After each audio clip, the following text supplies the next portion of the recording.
नमस्कार, मैं PM DNS Singh और आप देख रहे हैं कमाल यार। इस वक्त की सबसे ज्यादा क्रिटिकल खबर निकलकर सामने आ रही है यहाँ पे नेपाल के लिए। और नेपाल की अगर बात करें तो वहाँ के त्रिभुवन अंतर्राष्ट्रीय हवाई अड्डे और यहाँ पे भेरवा के गौतम बुद्धा अंतर्राष्ट्रीय हवाई अड्डे के बीच यहाँ जो प्रतिस्पर्धा चल रही है उसके लिए बहुत बड़ी खबर निकलकर सामने आ रही है। और कहीं ना कहीं दोस्तों देखा जाए तो ये सब कुछ हो रहा है जो यहाँ की खुद के देश की एयरलाइंस है उनकी वजह से। क्या ये वजह रही होगी, इसकी वजह से कितना यहाँ पे लॉस देखने को मिल रहा है नेपाल की इस हवाई अड्डे को, जो नया हवाई अड्डा है उसको कहीं ना कहीं बहुत ज्यादा दुखद खबर कह सकते हैं हम इस चीज को। और अभी यहाँ पे सरकार को बहुत ज्यादा स्ट्रिक्टनेस बरतना पड़ रहा है, तो उसका भी रीजन कहीं ना कहीं यही है। तो हम इसी के बारे में पूरा विस्तार से जानेंगे, तो वीडियो को अंत तक बने रहिए। और अगर आप चैनल पे नए हो तो चैनल को सब्सक्राइब करके बेल आइकन दबा लीजिए ताकि आपको अगला अपडेट भी सबसे पहले मिल सके। चलिए वीडियो शुरू करते हैं। दोस्तों मैं आपको बता दूं कि जब ये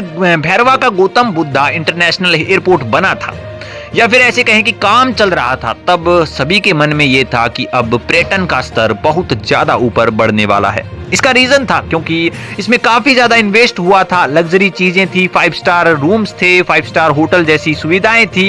एक ऐसा कहें कि एक लग्जरी एयरपोर्ट बना के रख दिया था नेपाल ने, और उसका एक ही रीजन था कि पर्यटन को बढ़ावा दिया जाए और ज्यादा से ज्यादा व्यापार वाणिज्य में भी वृद्धि की जाए।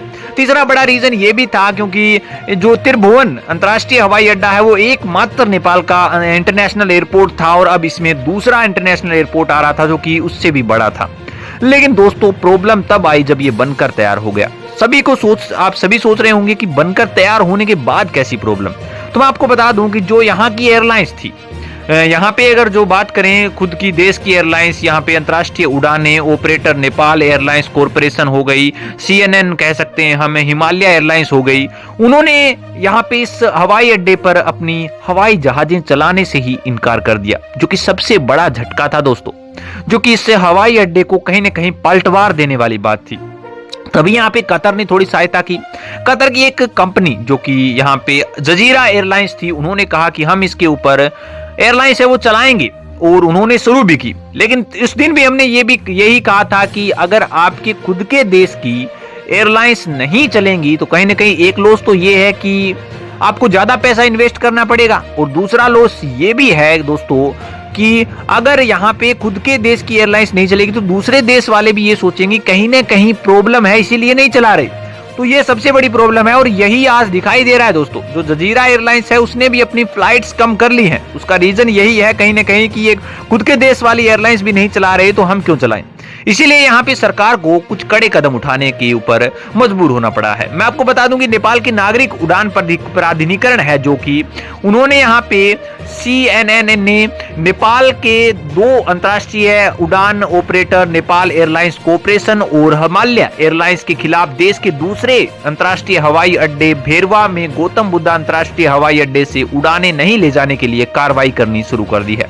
नियामक संस्था उड़ान कंपनी को भेरवा से और यहाँ पे उड़ानें संचालित करने के लिए मजबूर कर रही है, और क्योंकि वहां के नए हवाई अड्डे पर आवश्यकता से जो क्षमता है उतनी हवाई जहाजें नहीं उड़ रही हैं। हाल ही में यहाँ पे जजीरा एयरलाइंस ने भी उड़ानों की संख्या है वो कम कर दी है। ऐसी भी खबरें निकली जा रही हैं कि हवाई अड्डे के पास पर्याप्त संख्या में अंतर्राष्ट्रीय उड़ानों के लिए पर्याप्त बुनियादी ढांचा नहीं है, कहीं ना कहीं कमियां निकाली जा रही है। लेकिन राजस्व बढ़ाने के लिए प्राधिकरण को नेपाल में अपने नियामक कार्यों के अलावा सभी हवाई अड्डों का प्रबंध भी करना पड़ता है, और नेपाल के 2 अंतर्राष्ट्रीय हवाई उड़ान वाहकों को काठमांडू के भेरवा के लिए कुछ उड़ानों को यहाँ पे सर्दियों के मौसम में स्थानांतरित करने का निर्देश दिया गया है।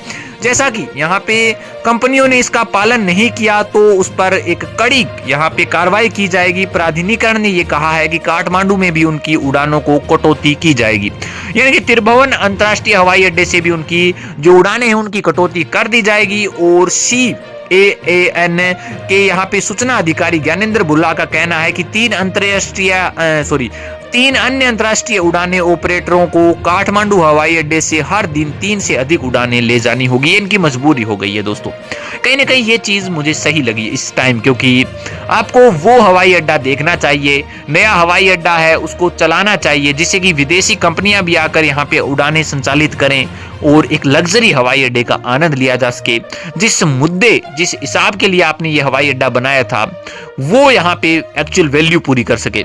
तो दोस्तों आपकी क्या राय इसके बारे में अपने विचार कमेंट सेक्शन में जरूर लिखिए। चलिए आज के लिए इतना रखते हैं, कोई नया अपडेट मिलता है फिर आपके सामने आ जाऊंगा। तो वीडियो को लाइक कीजिए, शेयर कीजिए और अगर आप चैनल पे नए हो तो चैनल को सब्सक्राइब करके बेल आइकन दबा लीजिए ताकि आपको अपडेट भी सबसे पहले मिल सके।